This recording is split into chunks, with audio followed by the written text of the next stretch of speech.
Star hospitals Banjara hills తో పాటు ఇప్పుడు ఫైనాన్షియల్ డిస్ట్రిక్ట్ లో కూడా. Welcome to RTV. నేను మీ గయాజ్ని. ఈరోజు మాకు ముఖ్య అతిథిగా బీజేపీ రాష్ట్ర కార్యవర్గ సభ్యులు ఎస్ఎస్ఆర్ నాయుడు మనతో ఉన్నారు. ప్రస్తుతం ఆయనతో ఒకసారి మాట్లాడదాం. నమస్తే నమస్కారం. చెప్పండి, అసలు మీరు వెంకటగిరిలో ఇంతకు ముందు కూడా పోటీ చేశారు అసెంబ్లీ ఎన్నికల్లో, మళ్ళీ 2024 కూడా పోటీ చేసేందుకు సిద్ధంగా ఉన్నారు. మీ నేటివ్ ప్లేస్ మొత్తం అసలు మీ కుటుంబ నేపథ్యం ఏంటి? మాది ప్రజెంట్ వెంకటగిరి నియోజకవర్గం, కలువాయి మండలం. మేము పుట్టింది రామన్నగారిపల్లి. చదువు రీత్యా ఇంటర్మీడియట్ అంతా కూడా నెల్లూరు ఎస్విజిఎస్ కాలేజీలో ఇంటర్మీడియట్ చేసాం. డిగ్రీ సర్వోదయ కాలేజ్ చేసాం. డిగ్రీ అయిన తర్వాత ఎంఎస్సి ఉస్మానియా యూనివర్సిటీలో జాయిన్ అయ్యి మధ్యలో మానేసి వ్యాపారంలోకి వెళ్ళడం జరిగింది. వ్యాపారంలో first aqua chemicals, feeds, culture అలా చేస్తూ వ్యాపారంలో స్టార్ట్ అయ్యాం. అదేవిధంగా మేము 1987లో ఇంటర్మీడియట్ చదివేటప్పుడు మేము ఏబీపీలో ప్రవేశించడం జరిగింది, అఖిల భారత విద్యార్థి పరిషత్. నేను మా బ్రదర్స్ అందరూ కూడా ఉండేవాళ్ళం. అప్పుడు వెంకయ్యనాయుడు గారు వాళ్ళందరూ కూడా మాకు బాగా ఏబీపీలో బాగా పరిచయాలు తెలుసు. వాళ్ళు కూడా భారతీయ జనతా పార్టీలో వారు చాలా యాక్టివ్గా పనిచేస్తూ మంచి ప్రజాదరణ పొందినటువంటి వ్యక్తి, మంచి వాగ్దాడి గల వ్యక్తి అని అప్పుడు మాకు తెలుసు. కాబట్టి మేమందరం కూడా వాళ్ళతో సన్నిహితంగా వాళ్ళ కార్యక్రమాలు గట్టి వెళ్తూ ఉండేవాళ్ళం. అదేవిధంగా కన్నాటి ఆంజనేయ రెడ్డి గారు వారు కూడా ఆ టైంలో పోటీ చేసి మా నియోజకవర్గంలో ఉన్నారు. వాళ్ళతో కూడా మాకు మంచి పరిచయాలు ఉన్నాయి. ఆ విధంగా మేము ఏబీపీ నుంచి బీజేపీలో ప్రవేశించడం జరిగింది. దాదాపు ఇదంతా కూడా గత 32 సంవత్సరాల క్రితం జరిగినటువంటి విషయం. అదేవిధంగా మేము 5 మంది అన్నదమ్ములు, 2 అక్క చెల్లెళ్ళు ఉన్నారు. మొత్తం 7 మంది మా సంతానం. నేను 5 మందిలో 4వ వాడిని. మాదంతా కూడా వ్యవసాయ కుటుంబం. అంటే వ్యవసాయం అంతా కూడా జాగ్రత్తగా చేసుకున్నట్టే ఉండడం. మేము చదువులన్నీ కూడా మా తల్లిదండ్రులు అనేక ఇబ్బందులు ఉన్నప్పటికీ కూడా మనల్ని బాగా మంచిగా చదివించడం జరిగింది. చదువుకోవడం వల్లనే మేము వ్యాపారాలు చేయడం కానీ, ఈ రాజకీయాల్లో ప్రవేశించడం కానీ, తదనుగుణంగా ఈ సేవా కార్యక్రమం చేయడం కానీ, 10 మంది మంచి కోరేటువంటి పనులు చేయడం కానీ చేస్తూ ఉంటాం. ఒకటి, మీరు మామూలుగా స్వర్ణ భారత్ ట్రస్ట్ ద్వారా ఎక్కువగా వెంకటగిరి ప్రాంతాల్లోనే సేవా కార్యక్రమం చేపట్టారు. అంటే ఆ వెంకటగిరి ఎందుకు ఎన్నుకున్నారు మామూలుగా మీరు? అంటే ఫస్ట్ మేము ప్రపదం నుంచి మాది కలువాయి మండలం కాబట్టి, ఓహో అట్లా కలువాయి మండలం వెంకటగిరి నియోజకవర్గం. వెంకటగిరి నియోజకవర్గం నేను 2010లో 9లో నుంచి వెంకటగిరి నియోజకవర్గం సపరేట్ అయింది. అప్పట్లో మేము వెంకటగిరి మీద దృష్టి పెట్టాల్సినటువంటి అవసరం ఏర్పడింది. తర్వాత అప్పటికే మేము 2001 నుంచి వెంకయ్యనాయుడు గారు స్వర్ణ భారత్ ట్రస్ట్ వెంకటాచలంలో పెట్టడం జరిగింది. స్వర్ణ భారత్ ట్రస్ట్లో అనేక కార్యక్రమాలు వారు చేస్తూ ఉంటే మేము చూసి వారి యొక్క అడుగుజాడులో నడవాలనేటువంటి సంకల్పంతో మేము అక్కడ చేసేటువంటి కార్యక్రమాన్ని కూడా మా మండలాల్లో చేయాలనేటువంటి ఉద్దేశంతో, అందులో వెంకటగిరి నియోజకవర్గంలో అన్ని మండలాల్లో కూడా చాలా గ్రామాల్లో పేద, బడుగు, బలహీన వర్గ ప్రజలు ఉన్నటువంటి ప్రాంతం, వెనకబడినటువంటి ప్రాంతం.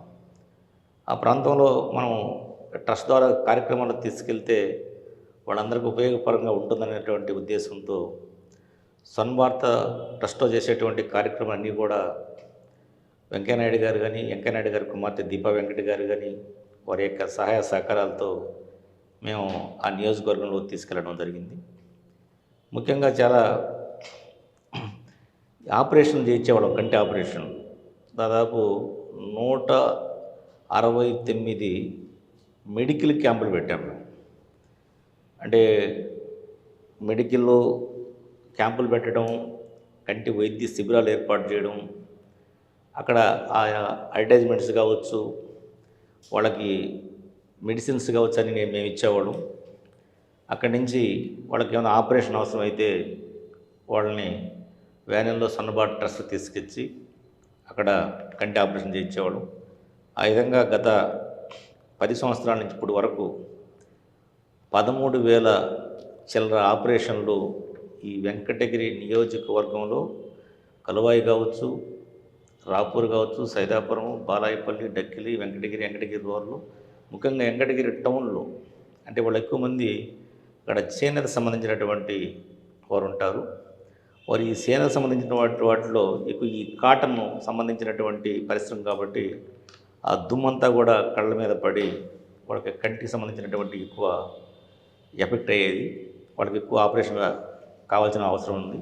ఆ విధంగా మెడికల్ క్యాంపులు పెట్టడం వలన ఇప్పటికి కూడా సన్నబాటు ట్రస్ట్ ఎల్వి ప్రసాద్ ఐ హాస్పిటల్లో ప్రతిరోజు కనీసం ఒక 10 నుంచి 12 ఆపరేషన్లు ఆ వెంకటగిరి నియోజకవర్గం నుంచి వచ్చిన వాళ్ళు ఉంటారు అక్కడ. వీటన్నిటి కూడా మూల కారణం అనమాట. ఆ విధంగా మనం సన్నబాటు ట్రస్ట్ని ఆ విధంగా పేద బడుగు బలహీన వర్గ ప్రజల కోసం ఉపయోగించుకోవడం జరిగింది. నాయుడు గారు, మామూలుగా వెంకయ్య నాయుడు గారితో కనెక్టివిటీ అంత ఈజీ కాదు. ఎందుకు మీకు బాగా లైక్ చేస్తారు? మీరు ఒక అంటే ఎస్ఎస్ నాయుడు అంటే వెంకయ్య నాయుడు శిష్యుడు అనేది ఒక అందరూ గుర్తిస్తారు. ఎట్లా మీకు అంత సన్నిహిత సంబంధం? మరి నేను చెప్పింది వాస్తవం. వెంకయ్యనాయుడు గారు చాలా జాగ్రత్తగా, చాలా సెన్సిటివ్గా ఉండేటువంటి ఆయన. కానీ మేము ఫస్ట్ నుంచి కూడా మేము రాజకీయాల్లో ఉన్నప్పుడు కానీ బిజినెస్లో ఉన్నప్పుడు కానీ ఎంతో నీతి నిజాయితీగా ఉండేవాళ్ళం. ఫస్ట్ నేనైతే ఎక్కడా కూడా డబ్బులు ఆశించి ఏ పని చేయదు. సేవా కార్యక్రమం కూడా నా సొంత డబ్బు ఖర్చు పెట్టుకొని మనం చేయడం తప్ప ఇప్పటి వరకు ఎవరి దగ్గర కూడా ఒక్క రూపాయి డొనేషన్ తీసుకోవడం కానీ ఎవరైనా డబ్బులు అడగడం కానీ ఇంతవరకు నాకైతే తెలియదు. నేను పెట్టే ప్రతి రూపాయి నేను సంపాదించుకున్నటువంటి డబ్బుల్లో నేను ఖర్చు పెడుతున్నానే తప్ప నేను ఎవరి దగ్గర తీసుకోను. కాబట్టి వెంకయ్యనాయుడు గారు అన్నీ గమనిస్తుంటారు చాలా బాగా. వీళ్ళ వల్ల మనకేమన్నా ఇబ్బంది కలిగేటువంటి అవకాశం ఉందని కూడా చూస్తుంటారు.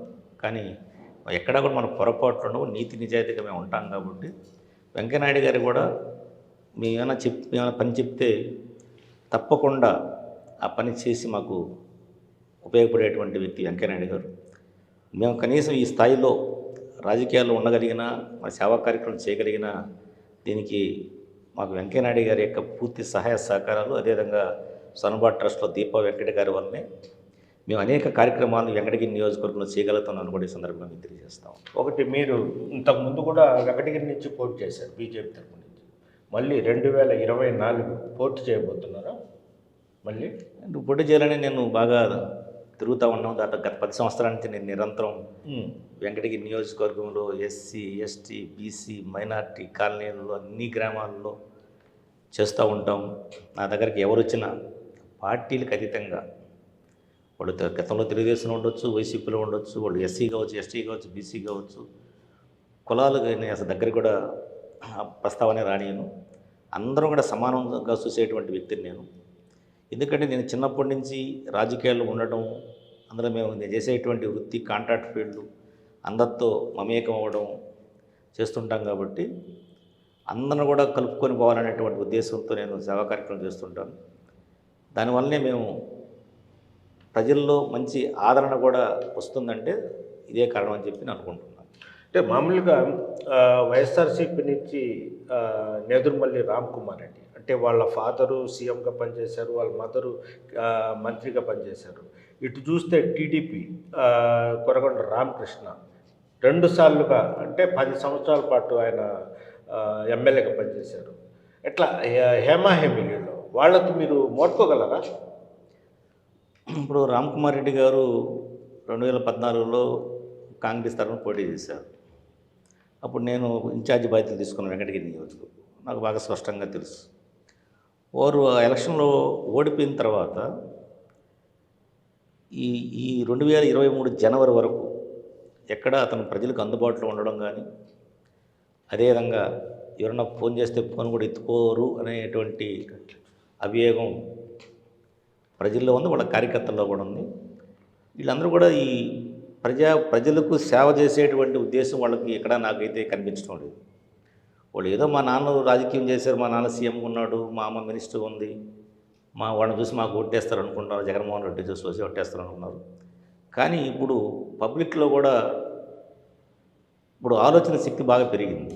ఎందుకంటే ఈ వాట్సాప్ గ్రూపులు కావచ్చు, ఈ టీవీ ఛానల్స్ కావచ్చు, యూట్యూబ్లు కావచ్చు, ఈ సోషల్ మీడియా వల్ల వాళ్ళు అనేక విషయాలు తెలుసుకోగలుగుతున్నారు.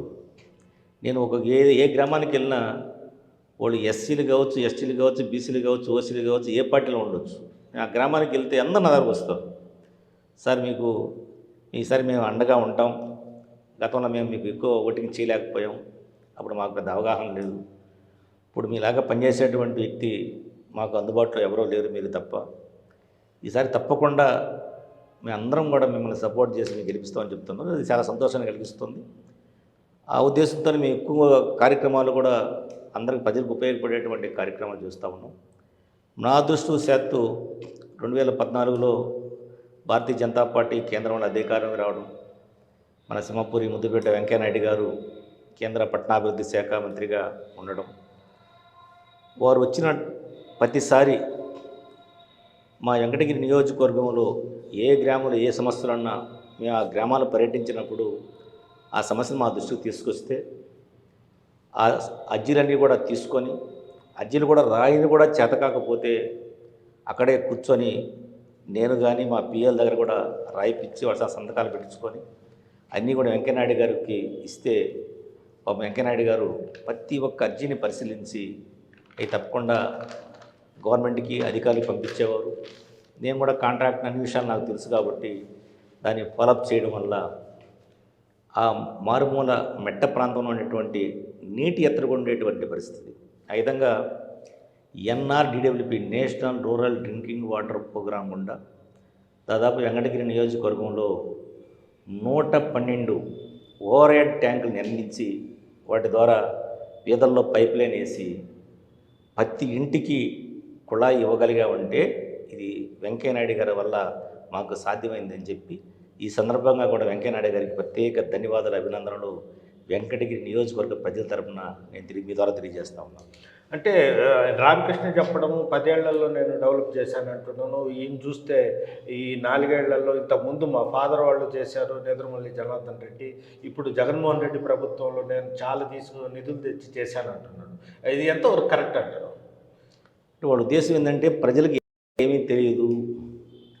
ఇప్పుడు నేను చేసేటి స్పష్టంగా ఆ గ్రామంలో వాళ్ళు వైసీపీ వాళ్ళని అడిగినా, తెలుగుదేశం వాళ్ళని అడిగినా, బీజేపీ వాళ్ళని అడిగినా స్పష్టంగా చెప్తారు. అయ్యా మీకు ఆ ఓవర్ హెడ్ ట్యాంక్ గురించి SSR అని వెంకయ్యనాయుడు గారి ద్వారా చూపించారంటారు. వాళ్ళు పోయే ఆ గ్రామానికి పోయే రోడ్లు ఉంటాయి. రోడ్లు కూడా నేను రోడ్ కాంట్రాక్ట్స్ కాబట్టి గత 2014 నుంచి ఇప్పటి వరకు వెంకటగిరి నియోజకవర్గంలో 133 గ్రామాలకి తారు రోడ్లు కానీ, సిమెంట్ రోడ్లు కానీ నిర్మాణం జరిగిందంటే దీంట్లో వెంకయ్యనాయుడు గారి యొక్క పాత్ర అది చాలా ఉంది. వారి వల్లనే నేను ఎక్కువ రోడ్డు కూడా శాంక్షన్ చేయించడం, అంతేకాకుండా నేను కూడా కాంట్రాక్టర్ని కాబట్టి గతంలో పెద్ద పెద్ద రోడ్లు చేసేవాడు. ఆ ఇన్ఛార్జ్ తీసుకున్న తర్వాత రోడ్లు బాగలేకపోయే లోపల గ్రామాలకు వెళ్ళేటప్పుడు మనం ఈ రోడ్లు కూడా మనం ఎందుకు చేయకూడదు అనేటువంటి ఉద్దేశంతో ఒక 2-3 బ్యాచ్లు పెట్టి ఒక 3 హాట్ మిక్స్ ప్లాంట్లు పెట్టి దాదాపు 78 గ్రామాలకు మా కన్స్ట్రక్షన్ కంపెనీ అయినటువంటి SSR కన్స్ట్రక్షన్ పేరుతో మేము రోడ్డు వేయడం జరిగింది. మేము వేసినటువంటి రోడ్లు ఇప్పుడు తెలుగుదేశం వాళ్ళు కావచ్చు, వైసీపీ వాళ్ళు కావచ్చు, ఏ పార్టీ వాళ్ళు కావచ్చు, SSR నాయుడు బ్రహ్మాండంగా రోడ్లు చేశాడు, మంచి క్వాలిటీ చేస్తున్నాడు అని అందరికీ తెలుసు. ఓట్లు ఏమాత్రం నాణ్యత లేకపోతే నేను రాజకీయం కూడా చేసే పరిస్థితి లేదు. ఎందుకంటే వాడు లెటర్ పెట్టేవాళ్ళు, నా మీద ఏమైనా కోపం వస్తే వాళ్ళు ఇమీడియట్గా ఆ లెటర్లు పెట్టడం, క్వాలిటీ కంట్రోల్ చెక్ చేయడం, అదేవిధంగా కొన్ని PMGSY వర్క్స్ అయితే అది నేషనల్ క్వాలిటీ మానిటర్స్ ఉంటారు, వాళ్ళు చెక్ చేస్తారు. అదేవిధంగా స్టేట్ క్వాలిటీ మానిటర్స్ ఉంటారు, వాళ్ళు చెక్ చేస్తారు. లోకల్ క్వాలిటీ కంట్రోల్స్ ఉంటాయి, వాళ్ళు చెక్ చేస్తారు. అనేక రకమైనటువంటి చెకింగ్లు చేసి నన్ను ఏదో విధంగా ఇబ్బంది పెట్టాలనేటువంటి ఆలోచనతో వాడు ప్రయత్నం చేసేవాడు. కానీ ఎక్కడా కూడా ఒక్క రూపాయి కూడా ఇంతవరకు నేను చేసినటువంటి రోడ్లో వాళ్ళు రికవరీ చేయలేకపోయారని కూడా ఈ సందర్భంగా నేను ప్రజలందరూ కూడా తెలియజేస్తా ఉన్నాను. అయితే ఈ 4 ఏళ్లలో వైఎస్ఆర్ కాంగ్రెస్ ప్రభుత్వము ఎంతో అభివృద్ధి చేసింది, నిరుపేదలకు బాగా పైకి తీసుకెళ్ళిపోయింది అన్నట్టు చెప్తారు. వెంకటగిరి కూడా ఎంతవరకు డెవలప్మెంట్ ఉంది? అసలు ఈ ప్రభుత్వ విధానం ఎలా ఉందంటారు? వాస్తవం చెప్పాలంటే గత 4.5 సంవత్సరం నుంచి ఇంతవరకు వైసీపీ ప్రభుత్వం వచ్చిన తర్వాత ఏ ఒక్క అభివృద్ధి జరగలేదంటే ఆశ్చర్యకరమైన విషయం. ఎందుకంటే వాళ్ళు బటన్ నొక్కడం డబ్బులు వేయడం అనేది నేర్చుకున్నారే తప్ప పేద బడుగు బలహీన వర్గ ప్రజలకు ఏం అవసరం చేసే పరిస్థితిలో ఎవరూ లేదు. ఈరోజు నేను ఒకటి స్పష్టంగా మీ ద్వారా అందరికి కూడా తెలియజేస్తా ఉన్నాను. 2020 డిసెంబరు 31వ తారీఖున వెంకటగిరి నియోజకవర్గానికి 89 కోట్లతో 1058 సీసీ రోడ్లు, డ్రైన్లు శాంక్షన్ వస్తే కనీసం 5% పనులు పూర్తి చేయలేనటువంటి ప్రభుత్వం ఏదైనా ఉందంటే వైఎస్ఆర్ జగన్మోహన్ పార్టీ. అదేవిధంగా ఉండేటువంటి ఎమ్మెల్యేలు కావచ్చు, ఎంపీలు కావచ్చు, మినిస్టర్లు కావచ్చు, వాటి గురించి పట్టించుకునేటువంటి పరిస్థితులు. అయ్యా 89 కోట్లు కూడా 100% MGNRIGS నిధులు, కేంద్ర ప్రభుత్వం నిధులు ఇస్తుంటే కూడా మనం చేసుకోలేకపోతే మనం ఏరే గ్రాంట్ ఏ విధంగా మనం తెచ్చి చేసుకోగలమో ఒకసారి మీ ద్వారా మేము ప్రజలకు తెలియజేస్తాం. రేపు అంటే జనసేన, టీడీపీ, బీజేపీ పొత్తుంటే ఎలా ఉండబోతుంది? జనసేన, టీడీపీ, బీజేపీ పొత్తు ఉంటుందో లేదో అయితే మాకైతే స్పష్టంగా తెలియదు. అది మా చేతుల్లోనో లేకుంటే రాష్ట్ర పార్టీ చేతుల్లో ఉండేది కాదు. అది కేంద్రం యొక్క నిర్ణయం. ఇది పొత్తు ఉన్నా లేకపోయినా వాళ్ళు పోటీ చేయమంటే మేము చేయాల్సిందే తప్ప ఒక నాయకులుగా, కార్యకర్తలుగా ఈ పొత్తుల విషయాల్లో స్పష్టత ఇంతవరకైతే ఎక్కడా కనిపించడం లేదు. ఉండొచ్చు, ఉండకపోవచ్చు. ఉండినా ఉండకపోయినా మా పని మాది. మేము పని చేసుకుంటూ వెళ్తూ ఉంటాం. రేపు వాళ్ళు ఆదేశిస్తే పోటీ చేస్తాం. పొత్తుంటే అవకాశం ఉంటే పోటీ చేస్తాం. పొత్తు లేకపోతే అవకాశం ఇస్తే పోటీ చేస్తామే తప్ప. నాయుడు గారు, ఒకటి వైఎస్ఆర్సీపీ నాయకులు కూడా, అదేవిధంగా టీడీపీ నాయకులు బీజేపీ మాకు పోటీ కాదు అనేది వాళ్ళు బహిరంగంగా చెప్తున్నారు. అసలు పోటీ కాదు మాకు అంటే ఇప్పుడు ఇక్కడ బలమైనటువంటి 2 కులాల మధ్యలో పార్టీలు ఉన్నాయి. ఒకటి వైసీపీ ఒక బలమైన వర్గం ఉంది, అదేవిధంగా టీడీపీ ఒక బలమైన వర్గం ఉంది, బీజేపీకి బలమైన వర్గం లేదనుకుంటున్నారు. కానీ ప్రత్యామ్నాయంగా భారతీయ జనతా పార్టీ ఈరోజు ఆంధ్ర రాష్ట్ర వ్యాప్తంగా దగ్గుపాటి పురంధేశ్వరి గారు ఆంధ్ర రాష్ట్ర భారతీయ జనతా పార్టీ పగ్గాలు చేపట్టిన తర్వాత ఒక విప్లవాత్మకమైనటువంటి మార్పు గ్రామీణ ప్రాంతాల్లో కావచ్చు, ఎస్సీ ఎస్టీలో కావచ్చు, బీసీలో కావచ్చు వస్తూ ఉంది. ఇదే పరిస్థితి ఉంటే ఈరోజు మనం చూస్తున్నాం, ఈ ప్రాంతీయ పార్టీలు వాళ్ళ సంపాదనే ధ్యేయంగా పెట్టుకొని పనిచేస్తున్నారే తప్ప పేదల కోసం, పేద బడుగు బలహీన వర్గ ప్రజల కోసం వాళ్ళ అభివృద్ధి పదంలో ముందుకు తీసుకెళ్లాలని పనిచేసేటువంటి పార్టీలు ఇవి కాదు. ఇక్కడ ప్రాంతీయ పార్టీలు మనం ఉత్తర భారతదేశం రాష్ట్రాల్లో చూస్తూ ఉన్నాం. ఈరోజు ఉత్తరప్రదేశ్ కావచ్చు, గుజరాత్ కావచ్చు, రాజస్థాన్ కావచ్చు, మధ్యప్రదేశ్ కావచ్చు, ఛత్తీస్గఢ్ కావచ్చు, పెద్ద పెద్ద రాష్ట్రాల సైతం ఈరోజు ప్రాంతీయ పార్టీలు అక్కడ ఉన్నప్పటికీ కూడా భారతీయ జనతా పార్టీ ఎందుకు గెలిపిస్తున్నారంటే భారతీయ జనతా పార్టీ ఒకటే నీతి నిజాయితీగా పనిచేస్తుంది. భారతీయ జనతా పార్టీ వలనే అభివృద్ధి జరుగుతుంది. కేంద్రం ప్రభుత్వం యొక్క పథకాలన్నీ కూడా అక్కడ కేంద్రంలో, రాష్ట్రంలో భారతీయ జనతా పార్టీ అధికారంలో ఉన్నందువలన ఆ పథకాలన్నీ వాళ్ళకి లబ్ధి చేకూరి అందరూ కూడా అభివృద్ధి పథంలో ముందుకెళ్తున్నారు. ఆ విధంగా మరలా బీజేపీని గెలిపిస్తున్నారు. ఇక్కడ వాళ్ళు తెలుసుకోవడం లేదు. రాబోయేటువంటి 2024 ఎన్నికల్లో అందరూ కూడా తెలుసుకునేటువంటి అవకాశం ఉంది. అందులో భారతీయ జనతా పార్టీ, బీజేపీ కేంద్ర ప్రభుత్వం చేసినటువంటి పథకాలని వికసిత భారత్ సంకల్ప యాత్ర ద్వారా ప్రతి పంచాయతీలో ఆ యొక్క వెహికల్స్ వచ్చి ఆ కార్యక్రమాలన్నీ కూడా చూపిస్తున్నారు. ఇది కూడా మంచి ప్రోగ్రాం, అందరూ కూడా తెలుసుకుంటారు.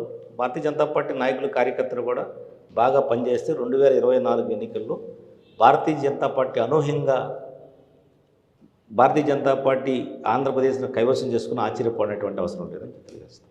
అంటే 2024లో మీరు పోటీ చేయబోతున్నారు అంటే మీరు చేసే సేవలను బట్టి ఇక్కడ ప్రజలు మీకు మద్దతు ఇస్తారని ఆశాభావం ఉందా మీకు? ఇప్పుడు వెంకటగిరి నియోజకవర్గానికి వస్తే ఇప్పుడు ఉండేటువంటి అన్ని మండలాల ప్రజలకి వాళ్ళు ఏ ఏ- ఏ కులాలైనా కావచ్చు, అందరికీ అందుబాటులో ఉన్నటువంటి వ్యక్తిని నేను. అంతేకాకుండా 2020లో జడ్పీటీసీ ఎంపీటీసీ ఎన్నికల్లో కూడా రాష్ట్ర వ్యాప్తంగా ఉన్నటువంటి వైసీపీ ప్రభుత్వం ప్రభుత్వ నాయకులు తెలుగుదేశం వాళ్ళని అందరూ కూడా భయపెట్టి పోటీ లేకుండా చేశారు. కానీ వెంకటగిరి నియోజకవర్గంలో నేను ఎక్కువ ఎంపీటీసీ అన్ని జడ్పీటీసీ స్థానాల్లో కావచ్చు, వెంకటగిరి మున్సిపల్ వార్డు మెంబర్లు కావచ్చు, ఎక్కువ మందిని పోటీ పెట్టి పోటీ ఇచ్చింది ఎక్కడంటే వెంకటగిరి నియోజకవర్గంలో. దాదాపు మీ అందరికీ తెలుసు. వాళ్ళు మమ్మల్ని ఒత్తిడి చేశారు, అధికారుల చేత దొంగ సంతకాలు పెట్టుకొని అన్ని విత్డ్రా చేయాలని ప్రయత్నం చేశారు.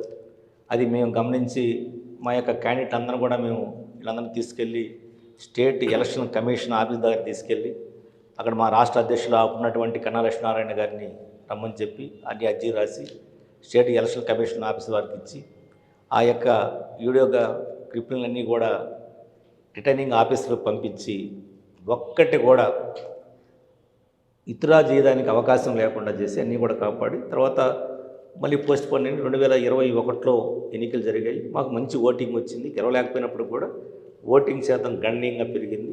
ఈ విధంగా మేము వెంకటగిరి నియోజకవర్గంలో మేము నిరంతరం పనిచేస్తూ ఈరోజు కేంద్ర ప్రభుత్వం యొక్క పథకాలు ప్రధానమంత్రి ఉజ్వల యోజన పథకం దాదాపు ఇప్పుడు వరకు 17,000 పైన 2016 నుంచి మేము ఉచితంగా గ్యాస్ కనెక్షన్ ఇవ్వడం జరుగుతూ ఉంది. పిఎంఏ ఇళ్ళు ఇప్పించడం జరుగుతుంది.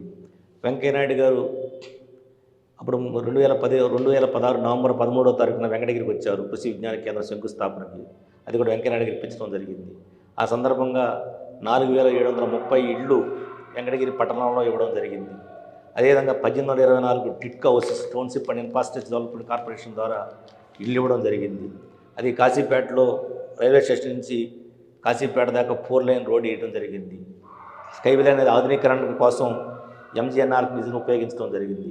ఇవన్నీ వెంకయ్యనాయుడు గారి వల్ల వెంకటగిరి నియోజకవర్గంలో గ్రామీణ ప్రాంతాల్లో కావచ్చు, వెంకటగిరి టౌన్లో కావచ్చు, మాకు ఎంత అవకాశం ఉంటే అన్ని పనులను మేము ఎమ్మెల్యేలు అయినా కాకపోయినప్పుడు కూడా మేము చేస్తూ ఉన్నాం. ఇవన్నీ కూడా ప్రజలు గమనిస్తున్నారు. రాబోయేటువంటి సార్వత్రిక ఎన్నికల్లో ఎవరు పోటీ చేసినప్పుడు కూడా భారతీయ జనతా పార్టీ తరఫున నన్ను గెలిపిస్తారని నాకు పూర్తి విశ్వాసం నాకుందని చెప్పి తెలియజేస్తాం. అంటే మీ సేవల్ని చూసి కూడా కేంద్ర ప్రభుత్వం మీకు డాక్టరేట్ ఇచ్చినట్టుందిగా. మేము ఎక్కువ ఇందాక మీరు చెప్పినట్టు వైద్య శిబిరాలు, అదేవిధంగా మెడికల్ క్యాంపులు, అదేవిధంగా తిరునాళ్ళ సందర్భంగా సేవా కార్యక్రమాలు, అదేవిధంగా చలివేంద్రాలు, అదేవిధంగా సంక్రాంతి సందర్భంగా ప్రతి మండలంలో 5వ తారీఖు నుంచి దాదాపు 12వ తారీఖు వరకు ముగ్గుల పోటీలు, వేలాది మంది మహిళలను తీసుకొచ్చి వాళ్ళందరికీ కూడా ముగ్గుల పోటీలు పెట్టి వాళ్ళకు ప్రోత్సాహ బహుమతులు ఇచ్చి మంచి బహుమతులు ఇచ్చి ఈ కార్యక్రమాలని సోషల్ సర్వీసెస్ ఎక్కువ చేయడం వలన Bharat virtual university for piece and education వారు గుర్తించి మేము అప్లై చేస్తే వాళ్ళు వచ్చి స్టడీ చేసి 3 నెలల తర్వాత 2022 డిసెంబర్ 10వ తారీఖున మాకు సోషల్ వర్క్ ఒక డాక్టరేట్ని ఇవ్వడం జరిగింది. చివరిగా అంటే మీరు రేపు 2024 వెంకటగిరి నుంచి పోటీ చేయబోతున్నారు కాబట్టి ప్రజల్లోకి ఎలాంటి ఎజెండాతో ప్రజల్లోకి వెళ్తారు? వైసీపీ తప్పిదాలు, టీడీపీ తప్పిదాలు చెబుతూ మీరు గెలిస్తే ఏం చేస్తారు ఏంటనేది ఈరోజు వైసీపీ కన్వీనర్ కావచ్చు, తెలుగుదేశం కన్వీనర్ కావచ్చు, వాళ్ళు చేసింది చెప్పుకోవడానికి ఏమీ లేవు. ఈరోజు వెంకటగిరి నియోజకవర్గంలో ఏ మండలానికి వెళ్ళినా, ఏ గ్రామానికి వెళ్ళినా ఎస్ఎస్ఆర్ నాయుడు భారతీయ జనతా పార్టీ తన వెంకయ్యనాయుడు గారి ద్వారా కావచ్చు, పురంధేశ్వరి గారి ద్వారా కావచ్చు, మన కేంద్ర ప్రభుత్వం ద్వారా కావచ్చు అనేకమైనటువంటి కార్యక్రమాలు చేశారని మేము పదే చెప్తున్నాం. అందరికీ తెలిసినటువంటి విషయం. అందులో అందరికి అందుబాటులో ఉన్నటువంటి వ్యక్తిని, లోకల్గా ఉన్నటువంటి వ్యక్తిని. ఈరోజు నేను వెంకటగిరి టౌన్లో లేనప్పటికీ వెంకటగిరి నియోజకవర్గం కలువాయి మండలం రామన్నగారిపల్లిలో మేము ఎప్పుడు ఆ పరిసర ప్రాంతాల్లో ఉంటాం. ఎవరు ఫోన్ చేసిన సామాన్యమైనటువంటి పేదవాళ్ళు ఫోన్ చేసి నేను ఫోన్ చేసి మాట్లాడుతూ ఉన్నాం. ఇవన్నీ కూడా మాకు చాలా ప్లస్ పాయింట్. ప్రజలు కూడా అందరూ ఆలోచన చేస్తున్నారు. మనకు ఎవరైతే మనకు ఏమైనా సమస్య వస్తే పరిష్కారం చేసి ఏమన్నా మనం చెప్పేదానికి అందుబాటులో ఉన్నారు, అలాంటి వాళ్ళని కోరుకుంటున్నారు. వాళ్ళకి నేను అందుబాటులో ఉంటున్నాను. అదేవిధంగా అనేకమైనటువంటి కేంద్ర ప్రభుత్వ పథకాలను ఈరోజు పేద బడుగు బలహీన వర్గ ప్రజలకు ఇప్పించేదానికి మేము అధికారులతో మాట్లాడి నిరంతరం పనిచేస్తూ ఉన్నాం. వీటన్నిటి కూడా ప్రజలు గమనిస్తున్నారు. నాకు బాగా పూర్తి విశ్వాసం ఉంది. అందులో చేయాల్సినటువంటి పనులు కొన్ని ఉన్నాయి. వెంకటగిరిలో ఒకటి మాకు ఒక పెద్ద ప్లేస్ ఒకటి ఉంది.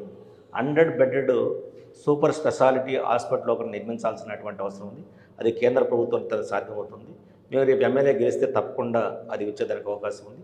అదేవిధంగా పాలింకోట రోడ్ నుంచి అవతలికి రాజంపేటకి వెళ్ళేటువంటి ఒక ఘాట్ రోడ్ ఉంది. అది దాదాపు 150 నుంచి 175 కోట్లు ఖర్చు అవుతుంది. దానికి ఈ మధ్య కూడా ఎస్టిమేట్ ఇప్పించాం.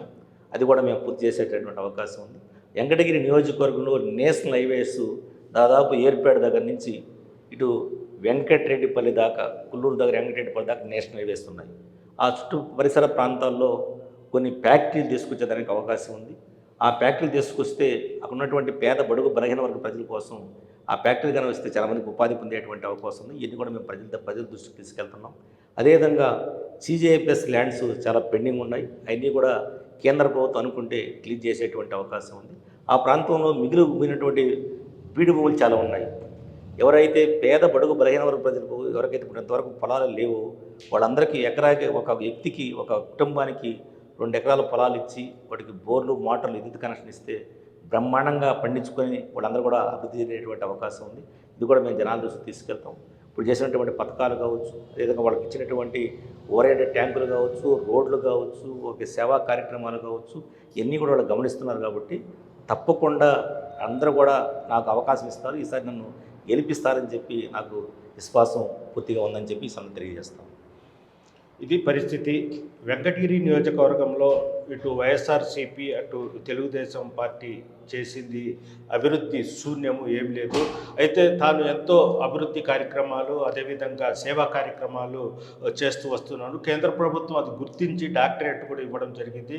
అయితే ప్రజలు ఖచ్చితంగా 2024లో తనకు ఎమ్మెల్యేగా గెలిపిస్తారని కూడా ఎస్ఎస్ నాయుడు ఆశాభావం వ్యక్తపరుస్తున్నారు. వీడియో ప్రదీప్తో గయాజ్, RTV నెల్లూరు. మరిన్ని వీడియోస్ కోసం ఛానల్ ని సబ్స్క్రైబ్ చేయండి. లేటెస్ట్ అప్డేట్స్ కోసం వాట్సాప్ ఛానల్ ని ఫాలో చేయండి. అండ్ లింక్ డిస్క్రిప్షన్ లో ఉంది.